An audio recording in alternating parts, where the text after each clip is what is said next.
Yes, ndabasuje kandi mbaye ikaze mwebwe mukomeje kubana natwe kuri Demi Empire. Kenshi nkunda kubashimira mu by'ukuri muri ab'agaciro gakomeye kuri twe. Tubashimira ko mukurikira ibiganiro byacu buri munsi. Nizeye ko rero aho muherereye hirya no hino mu gihugu ndetse no hirya no hino ku isi yose muri rusange mumeze neza. Mu by'ukuri ni inkuru mu by'ukuri by'ibihugu byombi. Ni inkuru y'u Rwanda na Congo, byo Congo ishinza u Rwanda ndetse mu by'ukuri bidafitiwe ibimenyetso.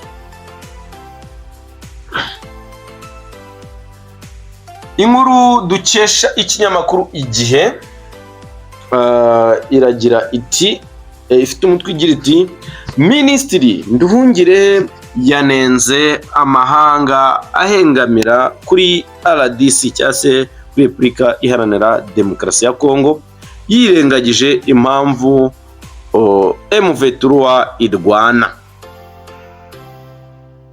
Minisitiri w'ububanyi n'amahanga n'ubutwererane Ambasaderi Olivier Nduhungirehe yanenze ibihugu n'imiryango mpuzamahanga bikomeje gufata ibyemezo n'imyanzuro ihengamiye kuri Repubulika Iharanira Demokarasi ya Congo. Yakomeje agira ati, ibyo bihugu byirengagije ukuri ku bijyanye n'impamvu z'ikibazo cy'umutekano muke kiri mu burasirazuba bw'iki gihugu. Ni ingingo yagarutseho mu ijoro ryo kuri uyu wa kabiri abinyujije ku rubuga nkoranyambaga rwa X. Yagarukaga ku itangazo riherutse gushyirwa hanze n'umuryango w'ubumwe bw'Uburayi European Union ku bijyanye n'ikibazo cy'umutekano muke muri Repubulika Iharanira Demokarasi ya Congo, ndetse n'andi yagiye ashyirwa hanze mu bihe bitandukanye.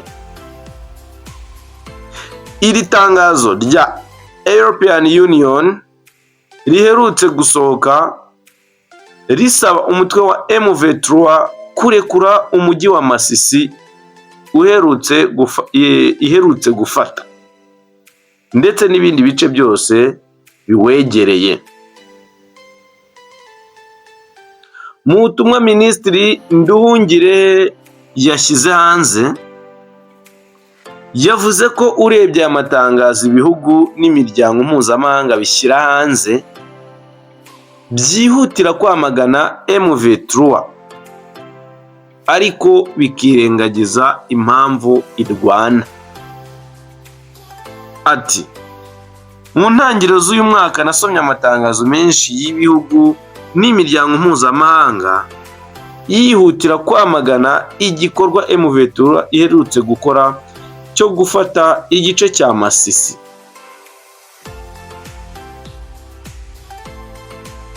Menshi muri ayo matangazo yongeye gushinja u Rwanda gushyigikira M23 hakoreshejwe imvugo ibogamye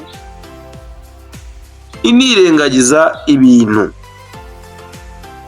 ivuga guhonyora ubusugire n'imbibi bya RDC cyangwa se bya Congo. Minisitiri Nduhungirehe yavuze ko ibyo bintu cyangwa se ibyo bihugu bikora bidakwiriye, kuko hari ukundi kwinshi byirengagiza, hari ukundi kuri kwinshi byirengagiza. Akomeza agira ati, biteye isoni kubona ko nta na rimwe muri aya matangazo rigaragaza uku kuri. Ibice byinshi bya Masisi byari mu maboko y'abajenosideri cyangwa se abakoze jenoside bo mu mutwe wa FDLR, umutwe w'amahanga wigaruriye ubutaka bwa Congo. Nta na rimwe ibihugu byamaganye uku kwigarurira ubutaka bw'abanyekongo barimo n'abanyekongo ngo Kongo b'abatutsi.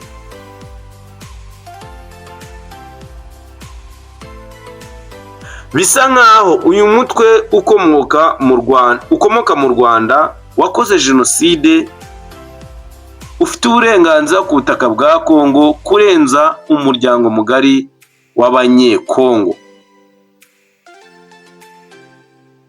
Uyu mutwe uri kugerageza kurimbura. Minisitiri Nduhungirehe kandi yagaragaje ko ikindi amahanga yirengagiza ari abacanshuro b'Abanyaburayi bari mu burasirazuba bwa Kongo. Ati ikibazo cy'abacanshuro b'Abanyaburayi boherejwe mu burasirazuba bwa Kongo gutanga ubufasha ku ngabo za leta mu buryo bunyuranyije n'amategeko mpuzamahanga n'ubufatanye bwa gisirikare hagati ya FARDC na FDLR. Iyo FDLR ikaba yarakoze jenoside. CMC Nyatura Wazalendo n'ingabo z'u Burundi nabwo ntikirakemurwa, ndetse ibihugu bya European Union n'ibihugu bigize ari nabyo biturukamo abo bacanshuro bakomeje guceceka ko tutagira ibyo bikora. Kuki batagira ibyo bakora ku byaha byabo? Ikindi Nduhungirehe yagarutseho ni uburyo aya matangazo y'amahanga yirengagiza ibijyanye no gukemura impamvu muzi z'intambara iri kuba yatewe no guhezwa kw'abanyekongo bo mu bwoko bw'abatutsi. Ibyo bikaba byaragizweho ingaruka n'imvugo z'urwango, kuvangura no kwicwa kwabo. Yakomeje agira ati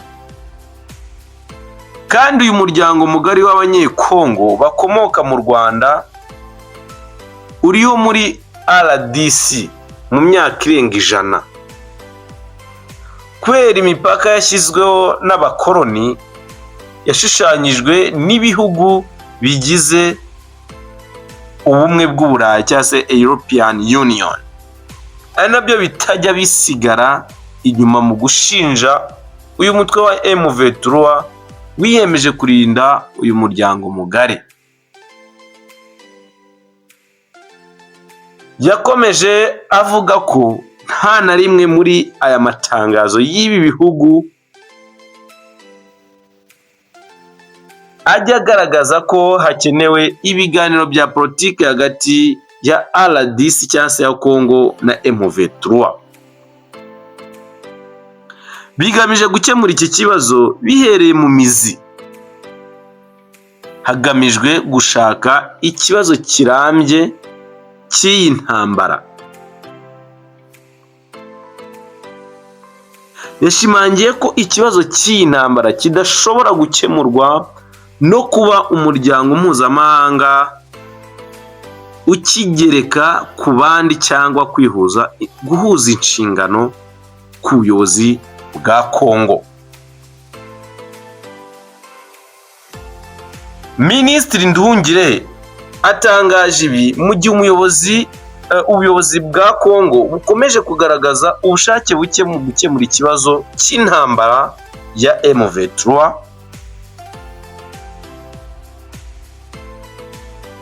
Ni imyitwarire yatumye n'igikorwa cyo gusinya amasezerano y'amahoro cyari kiteganyijwe i Rwanda kwa 15 Ukuboza 2024 gisubikwa bitunguranye, kuko Repubulika Iharanira Demokarasi ya Kongo ku munota wa nyuma yavuze ko itazigera iganira na M23 kandi yari yabyemeye.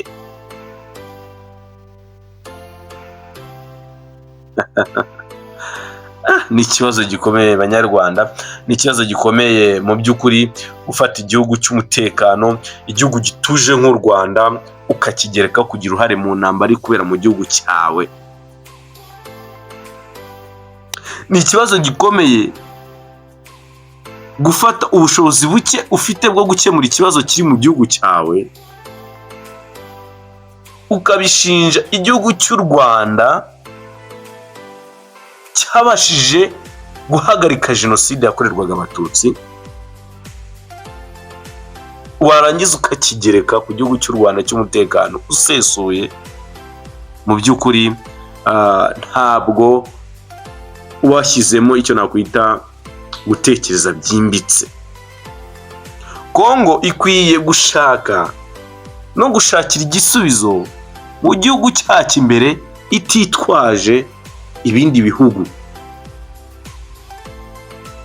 kuko gufata igihugu cy'umutekano nk'u Rwanda ukagishinja kugira uruhare mu ntambara iri kubera mu gihugu cyawe,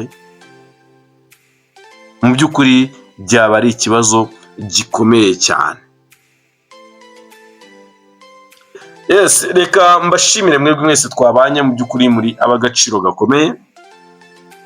Imana ikomeze ibahe umugisha kandi bahe uburame n'ubugingo. Ibyo muzakora byose bizababere umugisha kandi muzashe kugeraho uko bikwiriye. Ndabashimiye cyane, Imana ibahe umugisha. Ciao ciao.